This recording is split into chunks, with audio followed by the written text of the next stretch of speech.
한번 주세요. 박수. 박수 한번 주세요.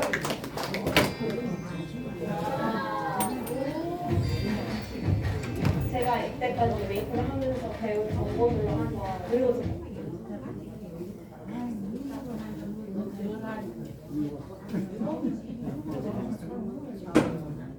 여자 사진 찍어.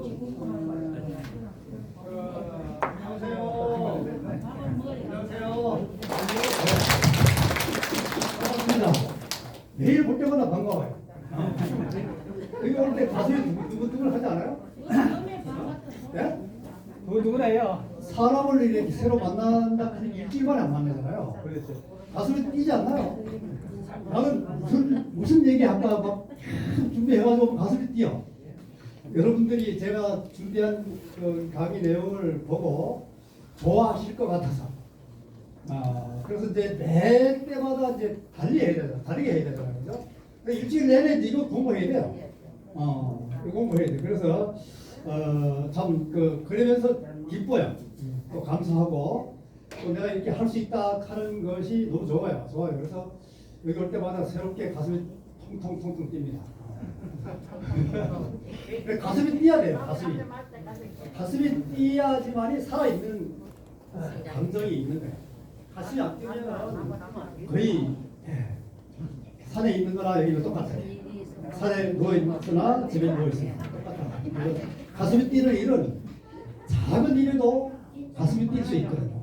작은 일에도 꼭 막 거창한 일, 막 아주 획기적인 일 때문에 가슴 뛰는 게 아니고 작은 일에도 이제 내가 관심을 가지고 집중하면은 이거 어떻게 될까? 어떻게 될까? 궁금하잖아. 그러면 가슴이 뛰어. 그래서 뭐 막 그냥 돈을 많이 번다고 가슴이 뛰는 게 아니고 내 일이 잘 된다고 가슴이 뛰는 게 아니고 작은 일 하나하나가 가슴 뛰는 일을 우리가 만들어 가야 된다. 그래서 이제 우리는 이제 어르신들 이제 연세가 드시면은 이제 가슴 뛰는 걸 자꾸 만들어내야 재밌게 오래 살 수 있어요. 그죠? 오늘도 스트레칭 하고 시작을 하도록 하겠습니다. 자, 휴대폰 다 정리하셨죠? 정리 안 하신 분들 계세요? 정리 안 하신 분 계세요? 또 좀 이따 또 띠리를 울리면 이제 바깥으로 나가셔야 돼요. 그 다음에 이제 한 번 더 스트레칭 합니다. 자, 손 한번 드시고, 자, 한쪽으로 왼쪽으로 넘어갑니다. 쭉 뛰시고, 등원리에서 허리 띄시고, 쭉 뛰시고, 다시 이렇게 해서 위로 쭉 하면 뚜둑 소리 날 때까지. 이게 허리가 피져요, 허리 피지고 등뼈가 이렇게 물러뜨는 것이 이렇게 피져요. 쭉 피시고, 야, 좋다. 어우, 시원하다. 다시 한번 내리시고, 그다음에 내려. 어깨 돌리기. 하나, 둘, 셋, 넷, 다섯, 여섯, 일곱, 여덟. 안 돼. 둘, 셋, 넷, 다섯, 여섯, 일곱, 여덟. 잘하신다. 옛날에 체조 선수 썼는가 보네. 체조 잘하시는가 봐요. 자, 이제 박수치기 한번 해봅시다. 일단 손 비비기. 쫙 빕니다. 자, 11대까지. 비비세요. 같이 비벼. 남성분들도 막 이렇게 한번 따라 하세요. 막. 재밌게 올인해야 돼. 한 다리만 걸치고 있으면 안 돼. 여기 오실 때는 다리를 다 싹 집어넣어야 돼. 한 다리 쓱 걸치고 나는 몰락하게 있으면 하면서 올 필요가 없어요. 앉아있을 필요가 없어요. 자, 비비죠. 비비가지고. 자, 어디 자기가 되고 싶은데. 눈 대고 싶으면 눈 대고, 허리 대고 싶으면 허리 대고, 코 대고 싶으면 코 대고, 귀도 이렇게 만져주세요. 귀도 만져도 되고, 그 다음에 또 내가 뭐 배도 한번 이렇게 해도 돼. 배 따뜻하면 배 이렇게 만져도 돼. 배도 만져주고, 등머리도 이렇게 겨드랑이 만져주고 막 이렇게 막 만져주세요. 빨리 많이 만져주면 내 피부가 살아나요. 굳어있다가 이렇게 만져주시면은 피부가 이렇게 살아나요. 따뜻하게 살아난다고. 그리고 한 번 더 비비고, 세게. 우와, 한 번 더 빨리. 아이고, 어르신, 90세 어르신, 이거 봐요. 90세인데 아직 여기 계시네요, 아직까지. 대단하신 거 아니야? 네. 그러면서 박수 한번 딱 쳐주세요. 박수. 박수. 고맙습니다. 박수 치고 또 이제 얼굴 안경 끼시면 안경 내리시고 이렇게 얼굴 막 비우세요. 네, 얼굴 두 손으로 이렇게 따뜻한 손을 가지고 비비세요. 네, 비비시면 혈액순환이 잘 돼요. 혈액순환이. 혈액순환이 안 돼가지고 사람이 거의 뭐 뇌혈관 쪽에 질환이 제일 많이 나와요. 혈액순환 때문에. 그거는 때려주고 이렇게 피부를 이렇게 해주고 또 운동해주면 그게 원활하게 된다 이렇게 얘기합니다. 마이크가 잘 안 나가죠? 좀 마이크 작지 않나요? 괜찮습니까? 뒤에? 네, 괜찮아요. 네? 잘 나와요. 잘 나와요? 네. 아이고 근데 이게 어쩌가지고 이게 메인이 좀 또 그거 낮춰놨구나. 좀 이제 열이 좀 나죠? 열이 나죠?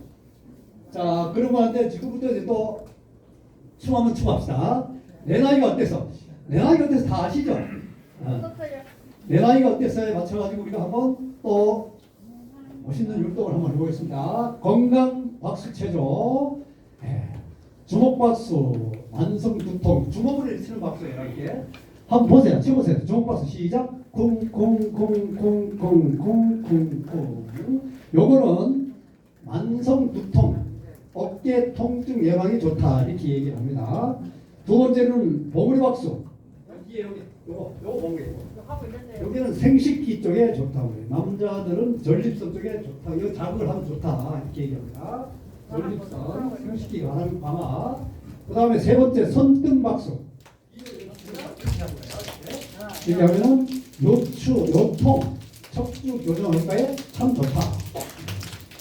이렇게 하시고. 그 다음에 네 번째로는 손가락 박수. 손가락 박수 알죠? 이렇게. 맞추기 쉽지 않아요, 그죠? 옛날에 이래 했어. 이렇게 맞추면 돼요. 잘 못 맞추겠죠? 이 잠깐 이제 구멍이 안 돼요. 이렇게 맞추고 있어요. 그럼 손끝으로 이렇게 맞춰주시면은 이거는요.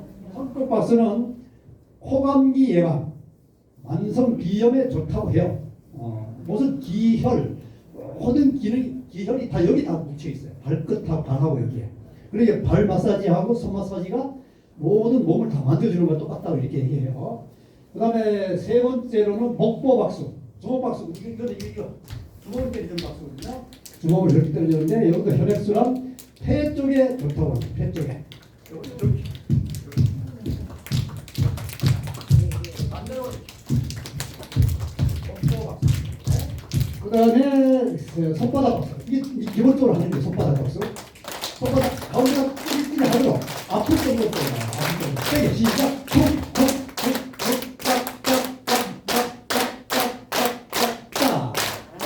박수가 제일 잘 치죠. 제일 잘 치는 박수. 평소에 치는 박수가 이거예요. 이거는 어디가 좋냐면은 내장 기능, 당뇨, 합병증 예방이 좋다. 내장 기능이 좋다. 이 손바닥이 우리 몸으로 보면 돼요. 이 끝이 머리 쪽이고요. 여기가 내장 쪽이에요. 여기 아까 이렇게 방광이나 생식기 쪽이라고 했죠. 그 다음에 전립선 쪽 이렇게 했죠. 그죠? 똑같아 보면 머리, 가슴, 그 다음에 내장, 전립선 쪽에 생식기 쪽입니다. 그렇기 때문에 이 박수들이 다 이렇게 연결해가지고 계속 치다 보면은 몸이 좋아져요. 그래 우리가 보통 쓰는 박수는 내장 박수, 내장에 좋은 거, 내장의 기능에 참 좋다. 당뇨 합병증도 예방된다고요. 달걀 박수 이렇게 엄폭하게 이렇게 엄폭하게 이렇게 하죠. 시작. 하나 둘셋넷 다섯 여섯 일곱 여덟 하나 둘셋넷 다섯 여섯 일곱 여덟 이런 거예요. 이 박수는 어디가 좋냐면은 치매에 좋다고 해요. 중풍 치매에 좋다고 그러는데 이게 뭐 과학적으로 근거가 있는지는 연구가 되는 거는 내가 확실하게 잘 못 찾아봤고 하여튼 좋다고 그래요. 그렇게 이게 많이 나오는 거 보면 그러니까 좋기 때문에 나오겠죠, 그죠? 그 다음에 마지막 목비 박수. 목비로 이렇게. 이거는 이 어깨를 풀어준다고 해요. 어깨 피로 예방. 이 자체가 이 어깨를 들어주는 거. 1cm 찍으니까 그죠?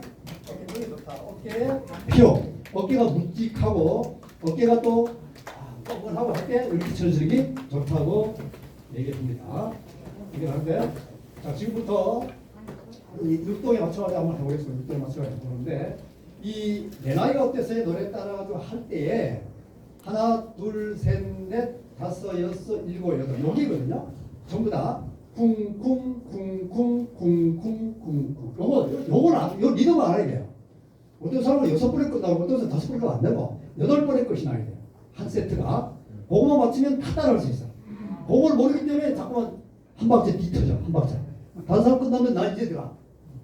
그런데 이게 이제 연세가 들수록 이 기능이 순발력이 낮아지기 때문에 그럴 수도 있어요. 다 그럴 수도 있어. 나도 그렇거든요.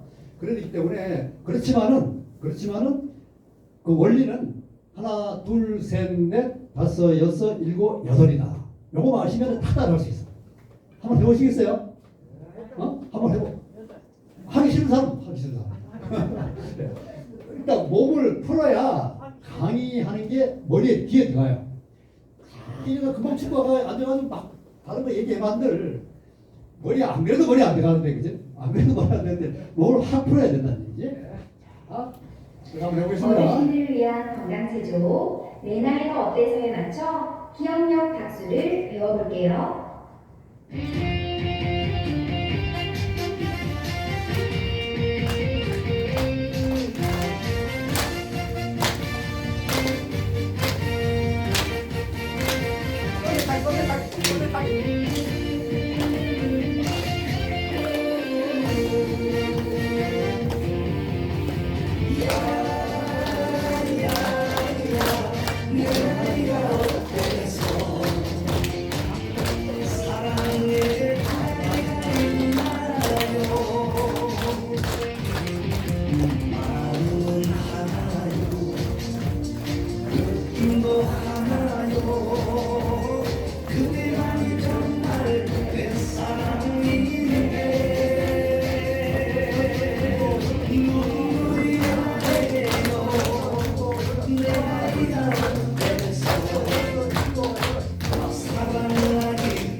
하나, 둘, 셋, 넷, 다섯, 여섯, 일곱, 여덟. 하나, 둘, 셋, 넷, 다섯, 여섯, 일곱, 여덟. 하나, 둘, 셋, 넷, 다섯, 여섯, 일곱, 여덟. 하나, 둘, 셋, 넷, 다섯, 여섯, 일곱, 여덟. 하나, 둘, 셋, 넷, 다섯, 여섯, 일곱, 여덟. 하나, 둘, 셋, 넷, 다섯, 여섯, 일곱, 여덟. 하나, 둘, 셋, 넷, 다섯, 여섯, 일곱, 여덟. 하나, 둘, 셋, 넷, 다섯, 여섯, 일곱, 여덟.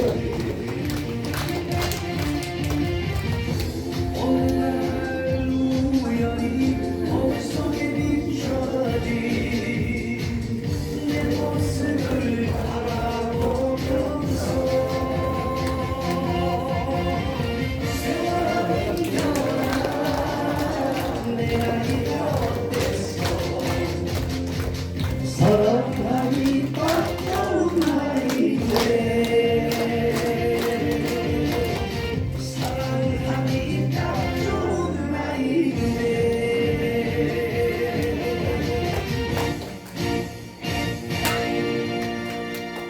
이게 간단하게 힘들죠. 이제 신의 긴장과 굳어진 인지 기능이 잘 떨어지는 시기이기 때문에 이거 잘 맞춰줘야 치매가 일어나게 돼요. 왜냐면 이 박자에 맞춰가지고 쳐주는 게 이게 잘 안 돼요. 뭐 여기 이거 박수 이거 하면서 이거까지 하나 가면은 복잡해 안 돼. 복잡해서 그걸 잊어버리고 내 맘대로 치고 박자만 따라가면 돼. 하나, 둘, 셋, 넷, 다섯, 여섯, 일곱. 이걸 따라가가지고 숙달이 많이 되면은 그때 여유가 있으면 이제 그 좀 이렇게 좀 여러 가지 뭐 주먹박스도 하고 칼날박스도 하고 하는데 처음 분들은 어렵습니다. 처음 운전하는 사람 보고 뺑기로 보라 하면 못 보거든. 못 봐요. 처음 운전하는 사람 보고 뭐 다른 거 막 시키면 안 되거든. 딱 운전대 잡고 갈 줄만 알거든. 그럼 그 정도만 알아도 인지 기능에는 좋다. 우리가 이제 머리를 자꾸 써야 되거든. 요 머리 쓰는 거예요. 머리 쓰는 거. 머리도 쓰고 박수도 치고. 근데 보통 보면은 머리 안 쓰고 대충 하면은 치매가 빨리 와요. 뇌는 자꾸 써야 전두엽을 빨리 계속 써야 되거든. 연세가 들수록 이게 뇌를 자꾸 깨워가지고 뇌 운동, 뇌 건강을 위해 가지고 자꾸 이렇게 자극을 시켜지만이 치매가 안 걸린다고 해요. 그래서 제가 말씀드렸고, 자 오늘은 행복한 노후 처방 노후 탐구의 7거지약 7가지 악재 중에서 이번에는 제 2편 지난번에 제 1편 했습니다. 기억 안 나시죠? 1편 했습니다. 근데 오늘 2편 간병에 대해서 한번 좀 알아볼까요? 간병 아시죠? 간병 몰라요? 간병 알아요? 몰라요? 어느 분이 몰라요? 그렇게 명확하게 했지. 간병에 대해 가지고 우리가 이제 연세가 들고 이제 몸이 이제 노화가 이루어지고 또 노쇠화 되면은 거동이 불편하게 돼요. 그러면 이제 간병을 받을 수밖에 없어요. 보통 보면은 거의 90%가 간병을 받아요. 지금 시기에서는. 옛날에는 그냥 아파가지고 그냥 돌아가시잖아. 집에서. 지금은 집에서 이렇게 간병을 하고 요양을 할 형편이 안 되기 때문에 보통 시설 쪽에 갑니다. 시설 쪽에 가면 편해요. 잘 돼 있어가지고 거기 가서 이렇게 이제 생활하면서 간병을 이렇게 받아야지만 받고 난 뒤에 몇 년 정도 받고 돌아가시게 되어 있습니다. 그래서 근데 그런 시설들이 많죠. 중환보호센터도 있고 또는 요양에 합숙해가지고 이렇게 방에서 시설 해가지고 또 자고 벗어 먹고 하는 시설도 있고 여러 병원 요양병원도 있고 거기에 보면 분명히 가면은 간병인이 있어요. 간병인. 그 케어해 주는 사람 외국 사람들이 많더라고요. 중국에서 온 사람들, 베트남에서 온 사람들. 그러니까 중국 사람들이 이 보호자 눈만 피우면 대충 해요. 그래서 보호자들이 계속 우리 어머니 저는 몇 년 전에 돌아가실 때도 제가 매일 가봤는데 눈만 피우면 막 대충 해요. 대충. 밥도 막 매일 안 먹으면 떼쳐 그냥 가서 들고 가. 얼마나 안타까워. 그러기 때문에 부모들이 그 자식들이 가가지고 계속 지키고 말이야 돈도 줘야 돼. 용돈도 줘야 돼. 그래야지만 조금 그나마 좀 인간적인 존엄성, 인간의 인간적으로 이렇게 대접받다 돌아가시지. 안 그러면 부모가 자식이 부모한테 관심 없으면 그 사람들도 관심 없어요. 요양원에도 마찬가지야. 진짜. 자식들이 옆에 가서 밟고 있고 밥 먹는 거 밥 보여주고 이래야 막 잘해주지. 딱 눈만 돌아가면 그만 안 보면 막 때리려 돼. 때리려 돼. 아무 무능력자잖아. 어른들이. 나이가 들고 연세가 80, 90 되시면은 내가 어떻게 할 수가 없어. 완전히 노예야. 그 사람들이 시키는 대로 해야 돼. 그래서 너무 안타까워요. 그래서 이거를 자 우리가 이제 앞으로 간병을 누구나 이제 좀 받아야 될 텐데 남자가 여성보다 평균 연령이 6년이 더 많습니다. 6년이 더 많고 거기에 보태기 남자가 옛날에 우리 결혼할 때 남자가 보통 연상이에요. 요새는 연하도 있어요. 연하도 있는데 남자 옛날은 다 연상. 거의 다 2-3살 아니면 많게는 5살, 6년 막 이렇게 연상에 이렇게 결혼했어요. 그때 당시는 옛날에는 우리 때만 그랬어요. 여러분 안 그래요? 연하 결혼하신 분 있어요? 연하 결혼하신 분 없잖아. 있어요? 어이구야 대단하시네. 남편이 나이가 적어요? 아니 그냥 연하 내보다 나. 근데 그건 있을 수 없어. 옛날에는 있을 수 없어요. 다 차이가 났다고. 그래가지고 남자하고 여자하고 간격이 10년 차이나 10년. 일반적으로 10년 차이. 왜냐하면 6년 평균 수명 플러스 4살 정도 더 남자가 더 많으니까 10년 먼저 돌아가신다고 보면 돼요. 10년. 내 나이보다는 10년. 보통 그래요. 뭐 오래 사시는 분도 오래 살 수도 있죠. 그래서 일반적으로는 통계적으로는 10년을 더 먼저 돌아가셔요. 근데 남편이 없을 때 어떻게 간병할 것인가 이런 것들도 우리가 고민을 해야 될 때다. 생각을 합니다. 남편이 돌아가시면 그 생활비가요. 생활비가 60% 정도만 있으면 된다 이렇게 나와 있어요. 우리가 연금 받는 사람들이 보면은요, 연금을 받으면은 제가 연금을 300만 원 조금 더 받는데 내가 죽으면은 우리 집사람한테 60%가 와요. 왜 근거가 뭐냐면은 남편이 부부가 일단 돌아가시면 남아있는 사람 60%만 있으면 된다. 그거 딱 맞다 이렇게 생각하고 국가에서 그렇게 정해놨거든. 모든 게 다 그래요. 그래서 내가 연금 수급자가 돌아가시면은 한 60%는 그 유족한테 내겨줍니다. 그래서 이제 그렇게 해서 넘겨가지고 그걸 받으면 혼자 살 수가 있어요. 근데 간병을 과연 해야 되냐 말아야 되냐 이것도 이제 지금부터 좀 보여드릴게요. 자, 이게 7대 제약입니다. 여러 가지. 1번이 돈 없이 오래 사는 거. 두 번째는 아픈 몸으로 오래 사는 거. 가족의 고통 좋아지는 것. 이거 악재야, 악재. 이거. 세 번째로는 애들 다 컸으니까 각자 인생 걷자는 이혼하자 하는 아내 때문에 고민이다. 이런 문제. 그 다음 네 번째는 고물가 저연금 시대에 은퇴 시기를 늘려야 되는데 돈은 없고 이 돈을 어떻게 포인트를 맞출 것인가. 자, 옛날에는 은퇴하고 난 뒤에 한 10년이 죽었어요. 뭐 60, 한 5, 뭐 7, 8, 뭐 많아봐야 70 몇 점 돌아가셨거든요. 지금 안 그렇잖아. 은퇴하신 몇 년 되셨어? 몇 년 되시면 은퇴하신 지?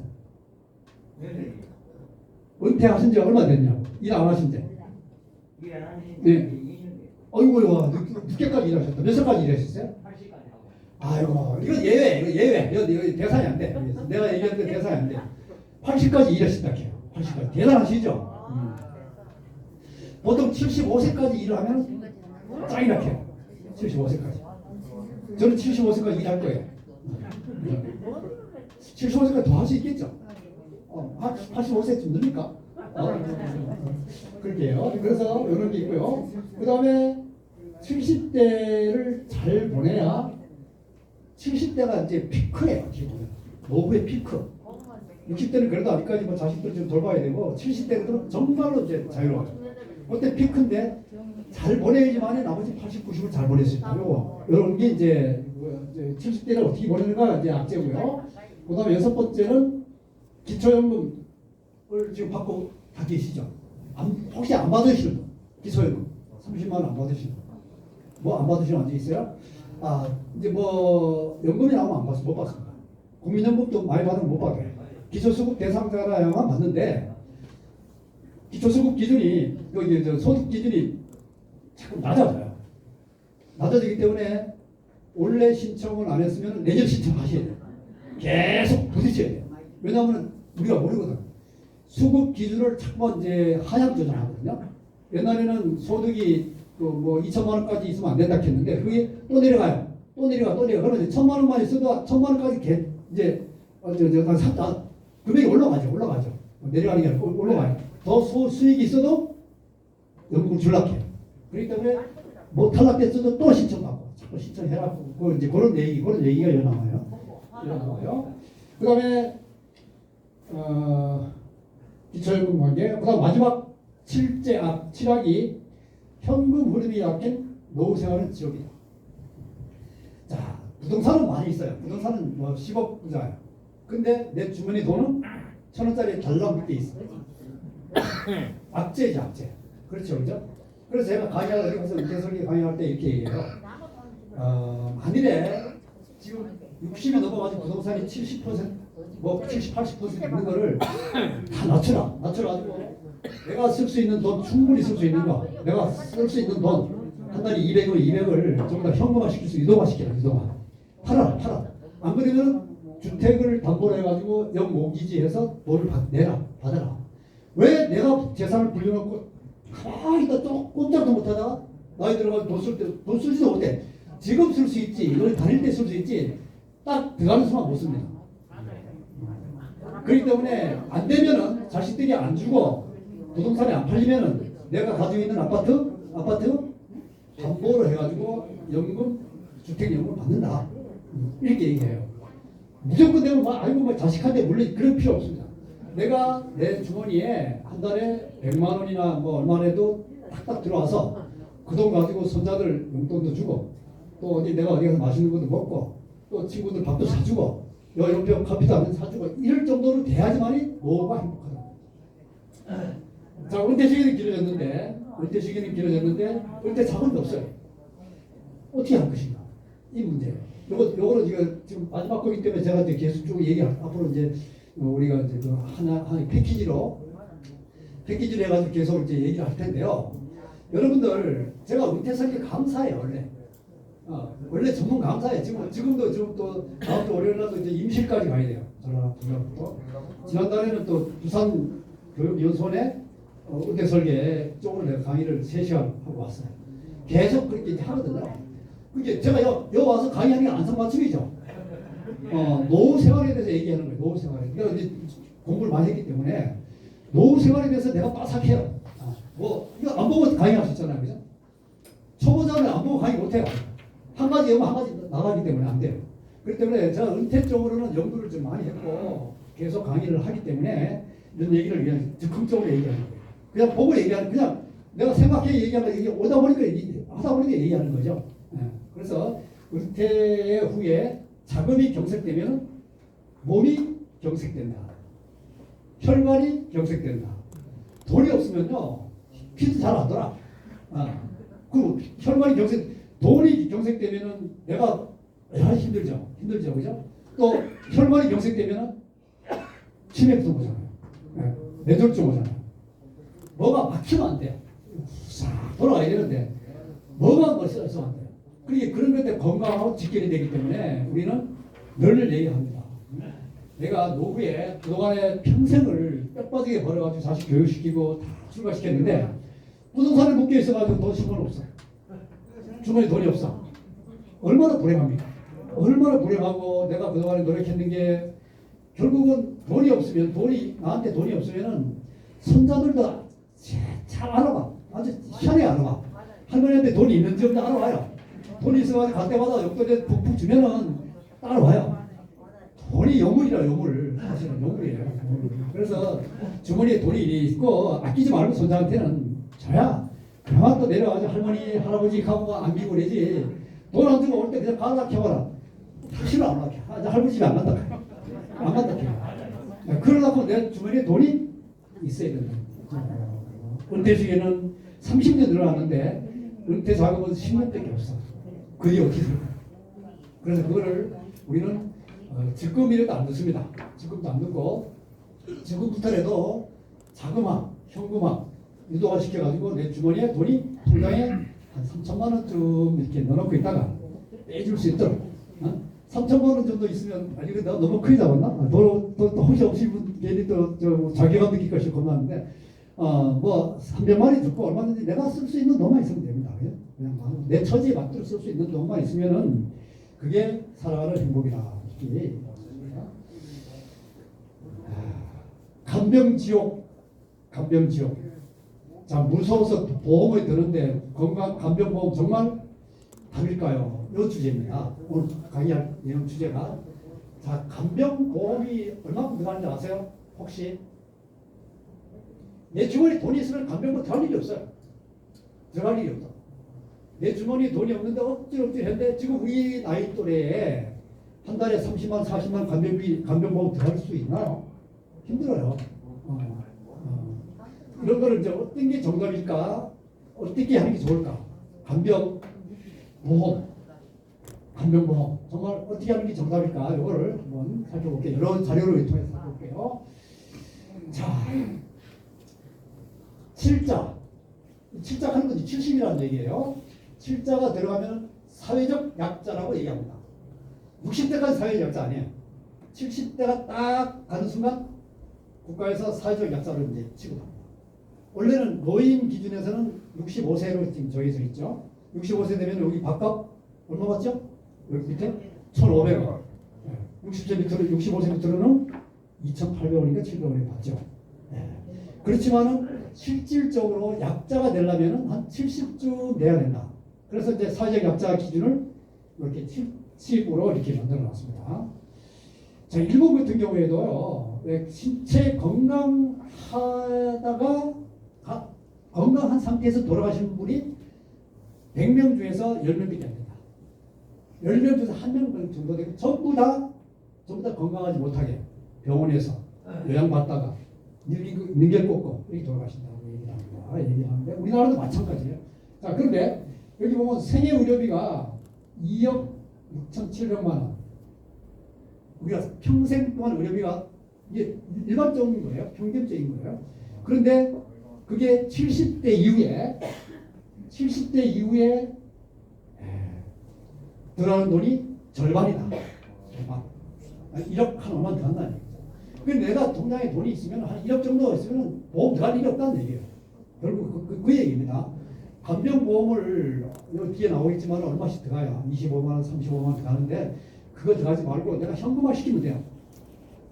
현금이 없으니까 내가 만일에 이제 아파 간병을 받아야 되는데 돈이 없어. 몇 천만 원 없어요. 몇 백만 원 없어. 매월. 그러면은 보험이 들어가야 되죠. 근데 내가 돈이 어느 정도 있으면은 개인 보험에 들어갈 필요 없다. 보험 가는 건요. 저는 이렇게 생각해요. 자동차 보험, 모든 보험이 인간의 그 나약함을 빌미로 해가지고 돈을 뜯어가는 도둑놈이다 이렇게. 돈 뜯어가는 도둑놈. 정말 우리 보험 그 재설계 한번 해보세요. 얼마나 쓸데없는 보험. 1000만분의 1, 100만분의 1밖에 일어날 확률이 없는 걸 보험 다 들어가 있어. 나도 모르는 다 들어갔는데 다 빼버렸어요. 다 뺐어요. 한 보험 혹시 들어가시는 분 거기 한번 보험 필요한 거 지금 조정 가능하거든요. 그래서 빼야 돼요. 근데 이 보험회사에서는 그걸 항목을 막 하고 뒤에 설명을 해야 막 혹시 그러면은 스쿨존에서 사고 나면은 사고 날 확률이 0.1%도 안 되거든. 근데 보험 들어가러 나한테 운전자 보험 들어가라 해요. 그래 30만 원 더 내라 해요. 과감하게 놓아했어요. 왜냐면 일단 보통 운전자 보험, 자동차 보험만 들어가도 다 혜택 받거든요. 기본적인 거는. 그렇게 이제 해서 사람이 불안함을 이렇게 빌미로 해가지고 돈을 뜯어가 챙깁니다. 보험회사에서. 누가 그렇게 유명한 말이에요. 보험에 닥하는 거는 인간의 불안감과 또는 좀 나약함을 이용해서 그 돈을 뺏어가는 눈 뜨고 우리가 지금 뺏기는 그런 거라고요. 그래서 우리가 보험도 한번 재설계 해보는 게 좋겠다 이렇게 하고. 자, 70세 이후에 거동 불편 돌봄이 일어나면 상황이 장수가 아니라 장수의 축복에서 뭐로 와요? 고통과 재앙이다. 이 말 공감합니까? 장수가 아니라 만일에 거동이 불편하면은 살아있는 것이 장수가 아니고 축복이 아니고 고통과 재앙이더라. 이렇게 얘기합니다. 제가 이제 우리 어머니가 94살에 돌아가셨는데 85쯤 돼가지고 이제 거동이 불편했어요. 거의 8년, 9년 이렇게 사셨거든요. 안 돌아가시니까 내가 보고 막 가서 그랬어요. 살이 빠지고 안 돌아가시니까 제발 올적이 돌아가시라고. 자식이 이제 그만큼 열심히 했다 하는 증명이거든요. 자식이 거기 부모님 모시지도 않고 그 얘기하면 죄죠. 열심히 몇 년 동안 계속 그렇게 해보는데 이제 돌아가시면 되겠다 이제 이렇게 얘기해요. 근데 나도 마음대로 안 돼요. 그래 또 돌아다니면 어디 가서 혹시라도 가면 약이라도 먹고 이럴 수 있는데 병원에 있으니까 꼼짝 못했지 어디 가서 약을 먹을 수 있나 죽을 수도 있나 아무것도 안 그냥 밥 먹고 또 살고 막 3일 동안 안 먹더니 또 먹더라고요. 또 자시더라고요. 그래서 이게 참 마음대로 안 되는구나. 이게 축복에서 이제 재앙으로 바뀌는구나. 우리는 모두 다 그게 앞으로 미래가 어떻게 될지 몰라요. 아예 축복일까? 아예 재앙일까? 여러분 어떻게 생각해요? 축복 그래도 축복이라고 하면 살아있는 게 좋다. 그래도 누워있어도 잘 없을 거예요. 왜냐하면은 우리가 그 독립성, 신체적, 정신적 독립성이 끝나면은 거의 행복도 멀어지고 그 다음에 또 인간의 삶의 어떤 가치나 이런 거를 못 느낀다는 거예요. 그냥 살아있으니까 어쩔 수 없이 사는 거지. 이거 내가 좋아서 사는 것도 아니고 얼마나 이게 참 고통스럽습니까? 또 아프잖아. 아프면 막 주사 놓고 막 약 주고 이러잖아요. 그냥 가만히 있으면서 밥만 먹고 있으면 뭐 누워있어도 괜찮죠. 막 약을 주거든요. 약을 주니까 병원이나 요양병원이나 또는 요양원에서는 자꾸는 살려놔야 되거든. 그래야 자기도 돈이 돼. 그렇게 가면은 막 가서 막 뭐 그 피가 뭐 좀 약하다고 저기 수혈을 안 할게요. 수혈. 근데 의사가 막 내가 안 닿게 삐지더라고. 의사가 삐져가지고 막 굉장히 말도 잘 안 해. 수혈 하락하고 뭐 하락하고 막 자꾸 막 보강도로 좀 이렇게 좀 생명 연장시키려고 하락해요. 그러니까 94살쯤 되셨는데 안 했습니다. 수혈도 안 했어요. 그래서 수혈하고 어떤 게 좋냐 그러면 뭐 기분은 좀 좋아질 겁니다. 그리고 뭐 깨어날 수 있습니까? 그건 아닙니다. 깨어나지 못하는 것을 가지고 그 사람이 가치를 다 잃어버린 상태에서 존엄성을 잃어버린 상태에서 이 질질질 끄는 게 이 과연 살린가 이런 생각이 들 때가 있습니다. 자, 간병보험 여기 나옵니다. 보험사에서 간병인 직접 파견을 해줘요. 수술을 할 때도 거기 수술비까지 포함해서 보험료가 한 달에 34만 원 들어가요. 나이에 따라 달라요. 나이에 따라서 요거는 이제 여러분들은 더 많이 들어가겠죠. 요건 60대 정도 기준 70대 기준이구나. 70세 기준에서 이렇게 나옵니다. 34만 원. 근데 간병인을 병원에서 충원할 때 병원에서 이렇게 될 때 그때는 그 보험료가 23만 원 들어간다고 합니다. 고용 일당을 지원해주고 병원비 그 보험사에서 좀 자기들 띠먹고 그다음에 일당도 비싸요 이 사람들 하루에 거의 한 10만 원씩 받더라고요. 10만 원 동안 10만 원 정도 받아요. 8만 원, 10만 원 이렇게 받아요. 그렇기 때문에 이 돈이 무시 못하거든. 자, 그런데 아까도 얘기했지만 보험 말고 매월 지급 자금을 입금하는 간병통장을 만들어서 저축과 투자로 대비하는 것이 현실적일 수도 있다 이렇게. 무슨 말이냐면은 70대 기준에 가서 34만 원 지금 70 건강해. 근데 간병하려고 돈을 넣는 것보다 너무 끝이라 물론. 그 이제 내가 간병을 받게 되면 뭐 혜택을 받겠지만은 갑자기 주고 끝이래요. 그거 소멸성이거든. 그러면은 요 돈을 한 달에 34만 원을 내 간병 통장을 만들어 저축을 하는 거야. 저축을 하고 내가 혹시나 90까지 살 때 안 아프다. 그럼 돈이 얼마예요? 360만 원 곱하기 10년, 20년 하면 많잖아요. 7,200만 원이잖아요. 그 7,200만 원 가지고 얼마든지 간병 그때가 살 수 있거든. 혹시나 갑자기 그럴 수도 있겠죠. 요 70대 간병 이 보험 들어가고 난 게 금방 아파가지고 내가 돈을 넣었다. 이럴 때 혜택을 보겠죠. 그렇지만은 혜택보다 들어오는 혜택 보는 게 뭐가 그렇게 좋겠습니까, 그죠? 그래서 지금은 보험을 생명보험이나 이런 거를 저는 그랬어요. 얼마 전에 제가 무슨 보험이더라? 하나보험이니까 거기에 제가 생명보험 같은 쪽으로 이제 들어갔었는데 내가 해지했어요. 900만 원 정도 들어갔는데 해지하니까 670만 원 주더라고요. 270만 원 주더라고요. 그래가지고 거기에 들어가는 보험료를 내가 의료비 통장이라고 만들었어요. 의료비 통장 만들어가지고 그 270만 원 플러스 매월 들어가는 돈 17만 원을 거기다 계속 넣으니까 그 돈이 한 몇 년 되니까 쌓여요. 한 600만 원. 그거 가서 병원에 가면 되지. 병원에 가도 의료보험도 되잖아. 기본 다 되잖아요. 얼마 안 나와요. 수술해도 몇만 원도 안 나와요.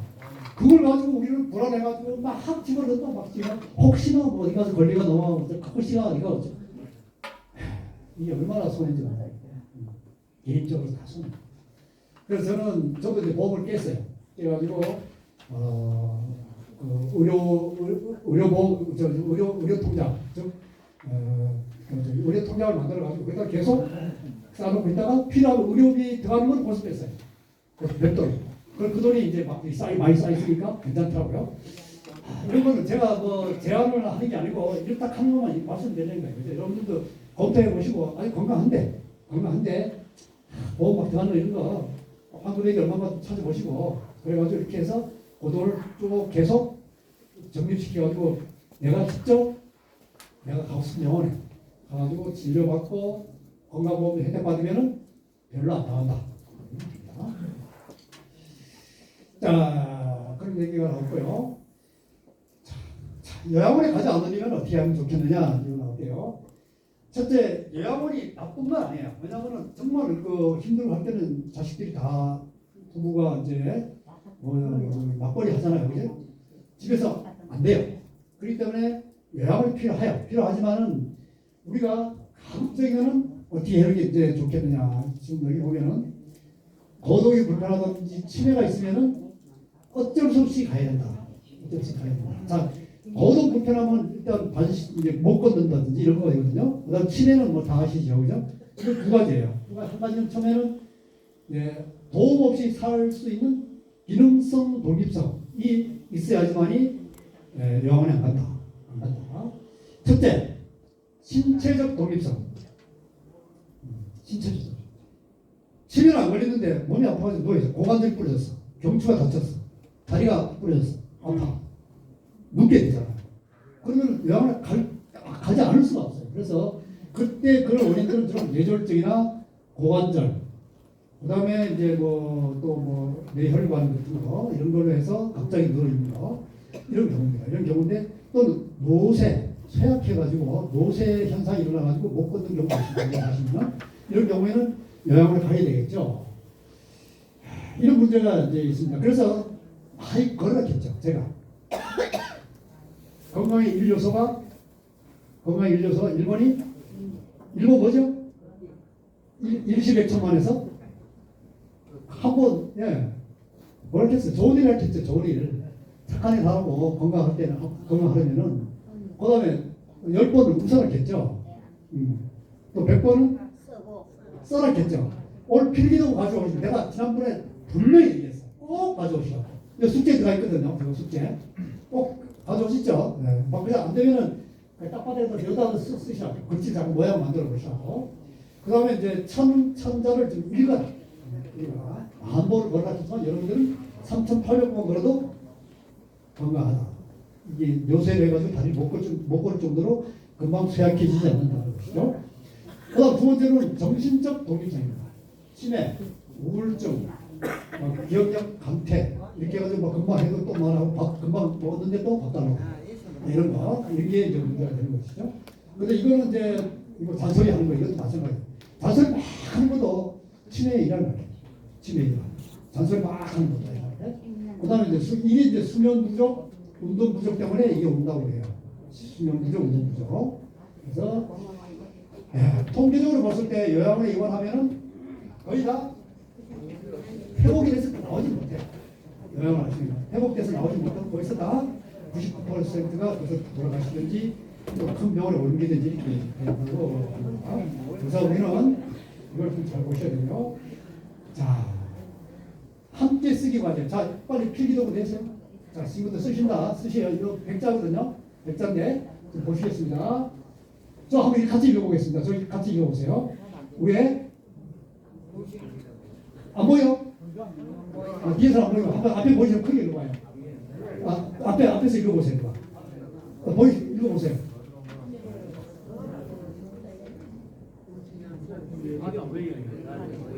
걱정을 해서 걱정이 없어지면 걱정이 없겠네. 우리가 걱정하는 95%가 쓸데없는 걱정이라고 하거든요. 생각하는 건 좋지만은 걱정하고 고민하고 불안해할 필요 없다. 그래서 우리가 보통 보면 걱정을 해서 걱정이 없어지면 걱정이 없겠네. 그게 걱정할 필요가 없다는 얘기죠. 저거 쓰세요. 숙제 많이 쓰면 되는데 쓰세요. 지금 쓰시라고. 네, 막 쓰세요. 쓰시봐요. 여기도 와주시면 쓰세요.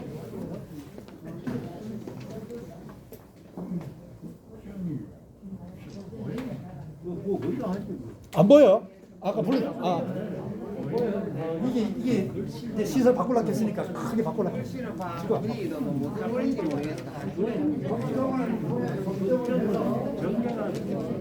그래서 걱정이 없어지면 걱정이 없겠네. 다 들리죠? 걱정을 해서 걱정을 해서 걱정이 없어지면 걱정이 없겠네. 요거를 써봐야 하면요. 아이고 참 가만히 써봐. 수시락하는 거는 내가 왜냐면 인지 기능 높이려고 하는 거야. 내 기능 높이려고 수시락하는 거는 그러면 안 되면은요. 이게 노트야. 이게 볼펜이야. 자, 걱정 써. 걱정이 써봐요. 걱정이 손으로 이걸 쓰지 마. 손을 쓰지. 손동작 이 손동작을 해야 돼요. 걱정을 통해서 걱정이 없어지면 걱정이 없겠네요. 의뢰를 써봐요. 밑에다 대고 한마디도 아무 꼼짝도 안 하시네. 한번 써보세요. 이렇게 써봐. 안 돼요? 쓰시군요. 써보세요. 이거 오늘 제가 쓰기 과제입니다. 쓰기 과제. 자, 다 썼죠? 머릿속에 다 썼어요. 머릿속에 써서는 안 되고 이 손가락을 써보라. 이거 손가락 내기를 활성화시키려고 하는 건데 속으로 요거 쓰라고 하는 거예요. 요거 쓰라고. 걱정을 해서 걱정이 없어지면 걱정이 없겠네요. 자, 다 쓰이는 걸로 알고 그다음 넘어갑니다. 세 가지 병신. 이것도 쓰세요. 세 가지 병신. 자, 첫 번째 모든 재산을 자식들에게 미리 다 나눠주고 난 뒤에 병이 들어서 혼자 있는 사람. 제1병신.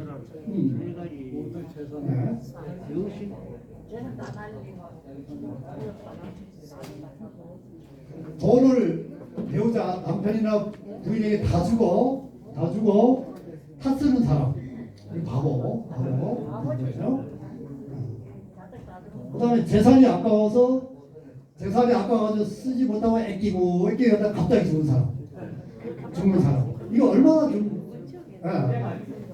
그래서 이건 좀 우스갯소리인데 웃자고 하는 얘기인데 이거는 사실 맞아요.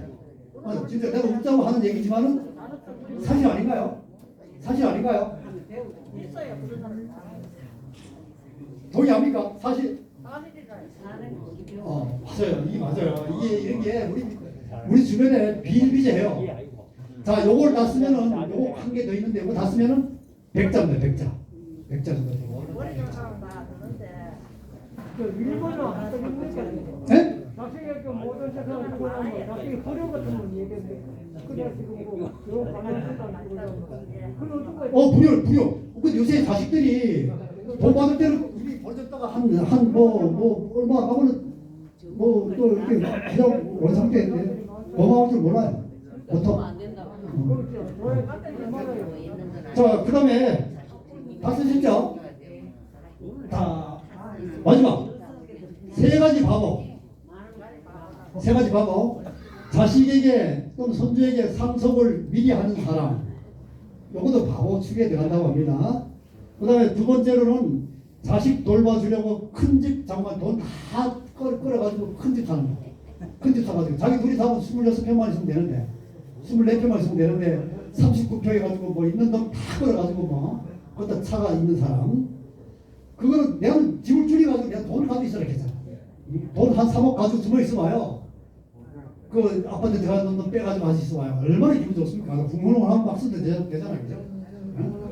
그 다음에 자식 돌봐주려고 친구 몸에 빠지는 할머니들. 할머니들. 이것도 바보라고 얘기를 쓰면서 저 뒤에 지금 그 영순 선생님 우리 회장님 보이세요? 이거? 글씨 보여요? 안 보여요? 그래 여기에 지금 어르신들 여기에 제가 이제 매주마다 쓰기 연습을 시킬게요. 쓰기 시키는데 중요한 핵심 키워드가 있으면 제가 만들어 가지고 이렇게 쓸 테니까 볼펜 좀 수첩 가지고 제가 그게 적어 놓으면은요 내년에 1년만 적어 놓으시면은 좋은 얘기들이 이야기 좋은 거리가 이제 책이 되는 거예요. 책이. 그래서 내가 쭉 민기면서 보는 거야 한 번 더. 그냥 한쪽 가서 듣고 나는데 한쪽 가서 핵 나가고 여기 나가면 또 없어지고 머리 남는 게 하나도 없죠. 그래서 사진 찍어가지고 가방들을 안 봐요.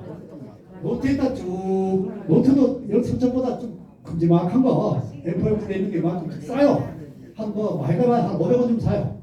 그래서 사가지고 와서 쭉 써놓으면은 한 1년간 모아놓으면은 여러분 냉기의 그 책이 되는 거예요. 중요한 좋은 이야기 책이 되는 거야. 그거 한 번씩 집에서 딱 들어가지고 쓱 넘기면서 아 이런 얘기는 맞네 이렇게 하면서 내가 내 걸로 만들어 가는 거예요. 내 걸로. 여기서는 들을 때는 귀를 들리지만 내 걸 못 만들어. 내게 안 돼요.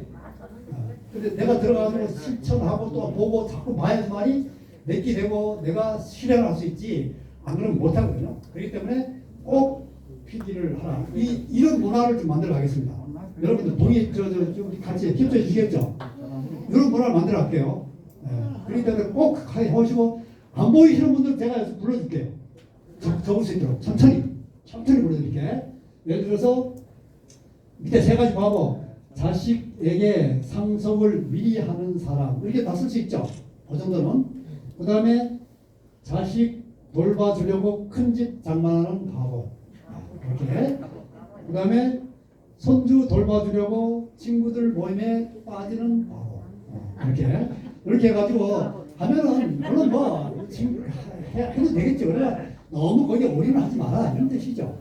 상황에 따라서 갈 수도 있고 돌 수도 다 있지. 그러나 이제 너무 거기에다 해가지고 진짜 내한테 남는 게 하기도 없으면 안 된다. 이 말을 드리느라고 생각을 했습니다. 자, 10분 쉬었다가 11시에 시작하도록 하겠습니다. 고맙습니다.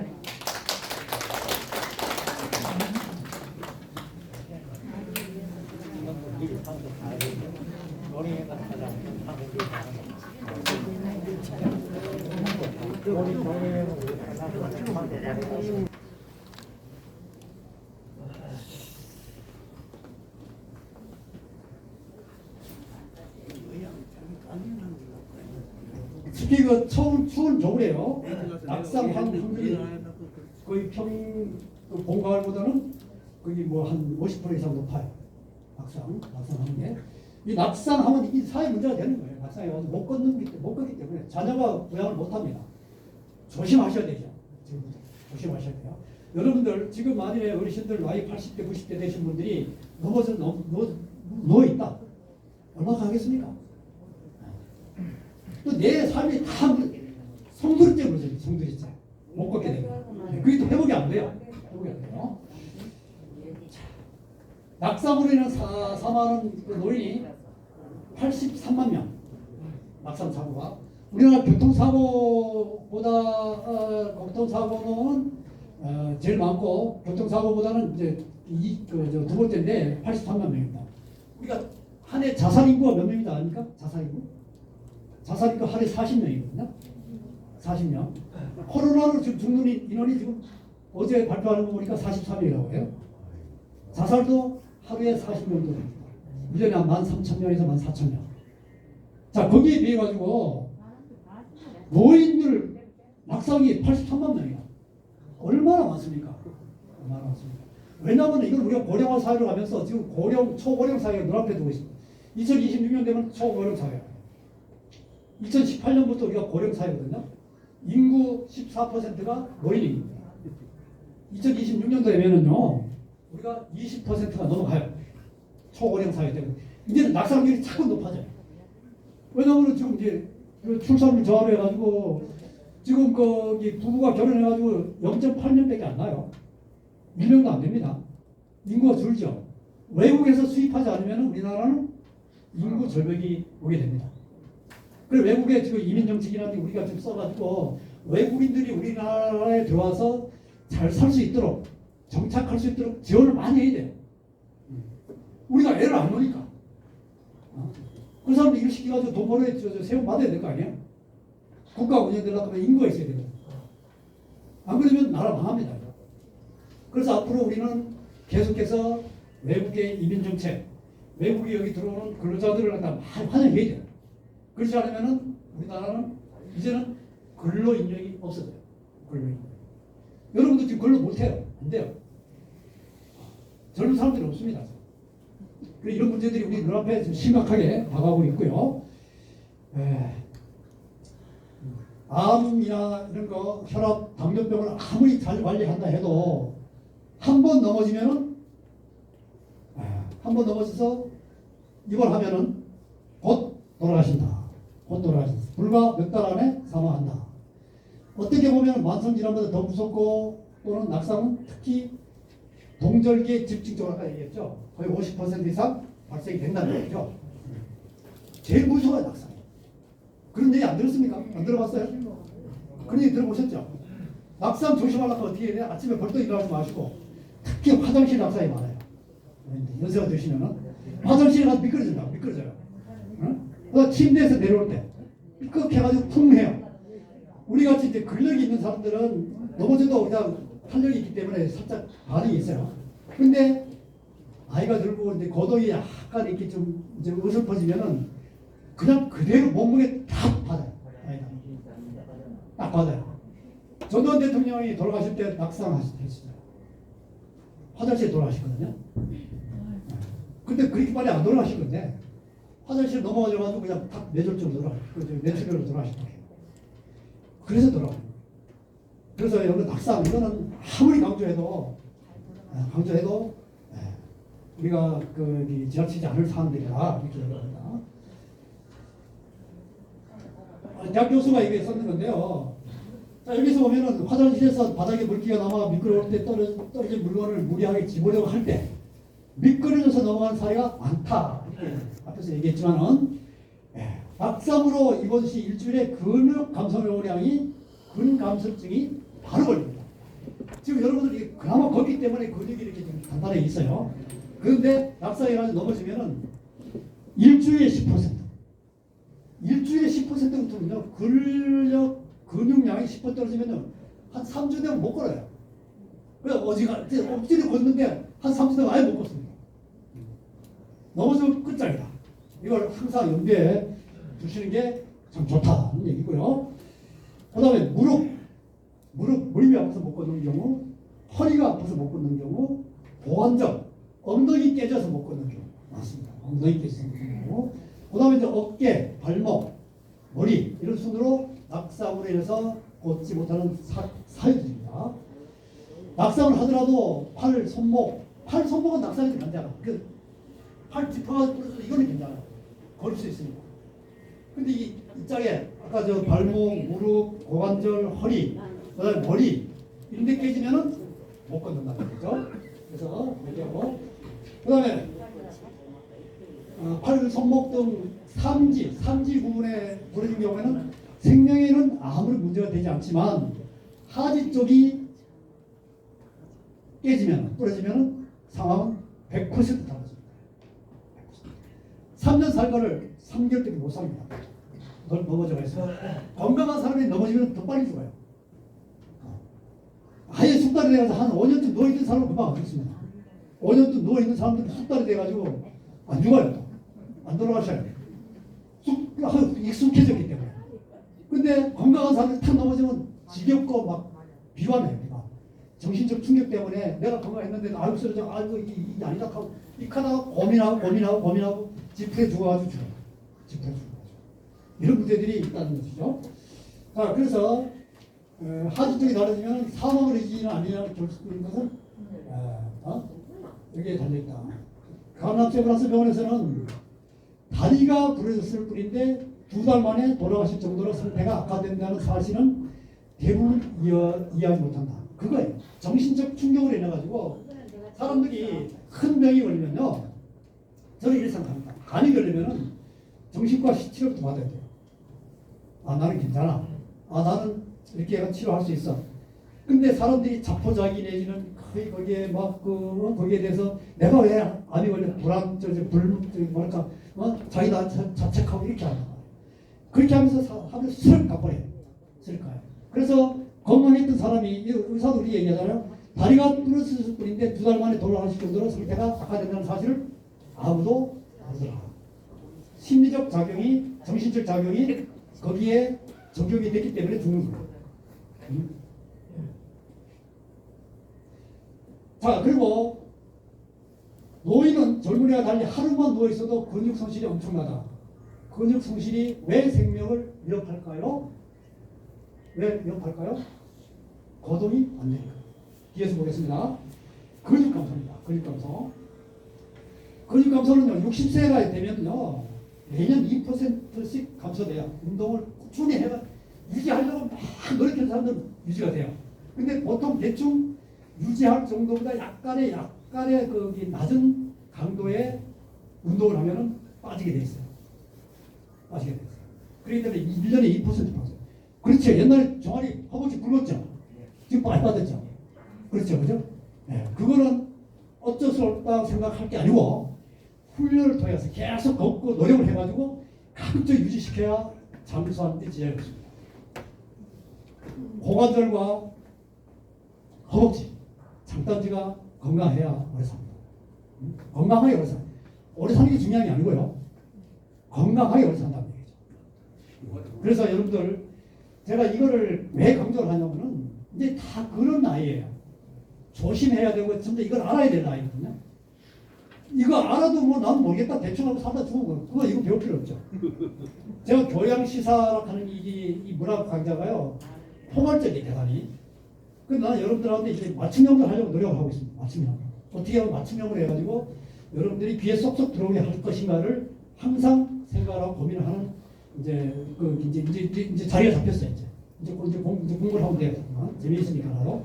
그렇게 되는데 정말로 중요해요. 이거는 아무리 강조해도 여기 필요 없습니다. 자, 근육 손실이 만일에 입원 환자의 근육을 일주일에 10% 이상 감소하는데 한 달을 누워 있으면은 입원 전에 비해서 50%가 줄어든다. 50% 줄을 못 걷습니다. 못 걸어요. 한 달 이내에 50% 줄을 못 걷습니다. 휠체어 타든지 안 그러면은 이거 하든지 이렇게 해야 돼요.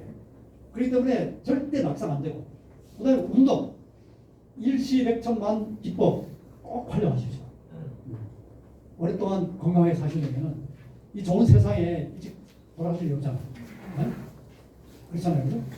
그래서 오늘은 근육이 이제 본인 의지로 일어날 수가 없으면 이 정도 되면은 근육이 손실되며 몸에 큰 변화가 생긴다. 혈액과 수분이 몸통으로 집중되면 기관에 과부하가 걸리게 되는데 젊은 층은 곧 회복하지만 노령층에서는 과부하를 건드리지 못해서 이상을 일으키기 시작합니다. 모든 게 내장만 돼 있어요. 팔다리가 안 움직이니까 여기에 들어가 있으면요 이게 문제가 생겨요. 우리 어머니가 냉중에 돌아가실 때 혈액으로 이렇게凝길 거 같는데凝길이 안 들어가요. 거꾸로 막 나와요. 거꾸로. 수분만 차 있어요.凝길도 안 들어가요. 영양소는 못 넣습니다. 거꾸로 나와가지고 거꾸로 그 통이 굵어져 많아져요. 나는 희한하더라고. 그거 뒤에 나오는 거 있어요? 피가 이렇게 해가지고 그 애기 거꾸로 올라와요. 어떻게 방법이 없더라고요. 그렇기 때문에 걸어야 된다. 항상 걸어야 된다. 그리고 이제 여기 보면은 과부하 그리고 혈관과 내장기관의 면역세포끼리 역시 크게 약화되어 결국은 작은 간염이 와도 감기만 걸려도 조금만 걸려도 무력화해야 돼.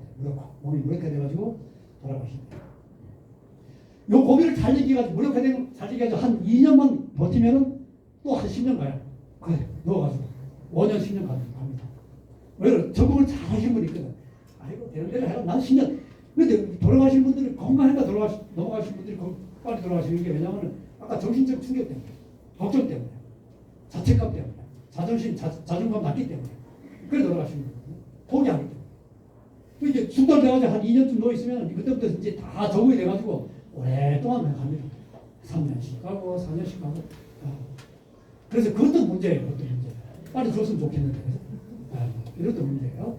그래서 이런 문제들이 생기고요. 여러 감염과 폐렴. 냉기에 돌아갈 때 폐렴 걸리는 이유가요. 면역력이 뚝 떨어졌기 때문에 조금만 참기를 들어도 폐렴이 걸려요.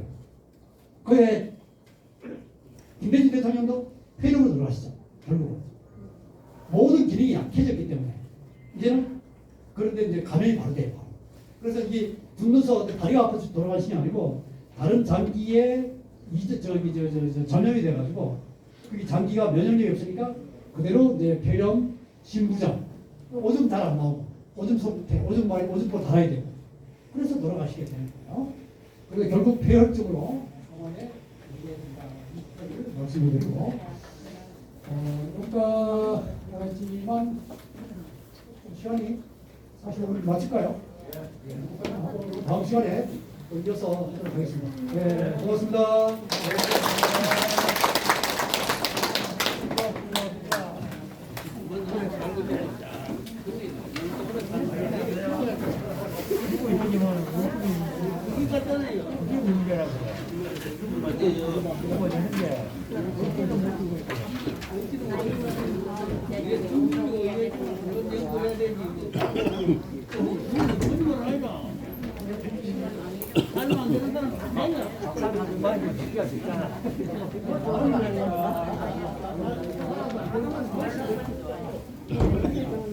이걸랑 이름 넣고 이건 저 가져가야지.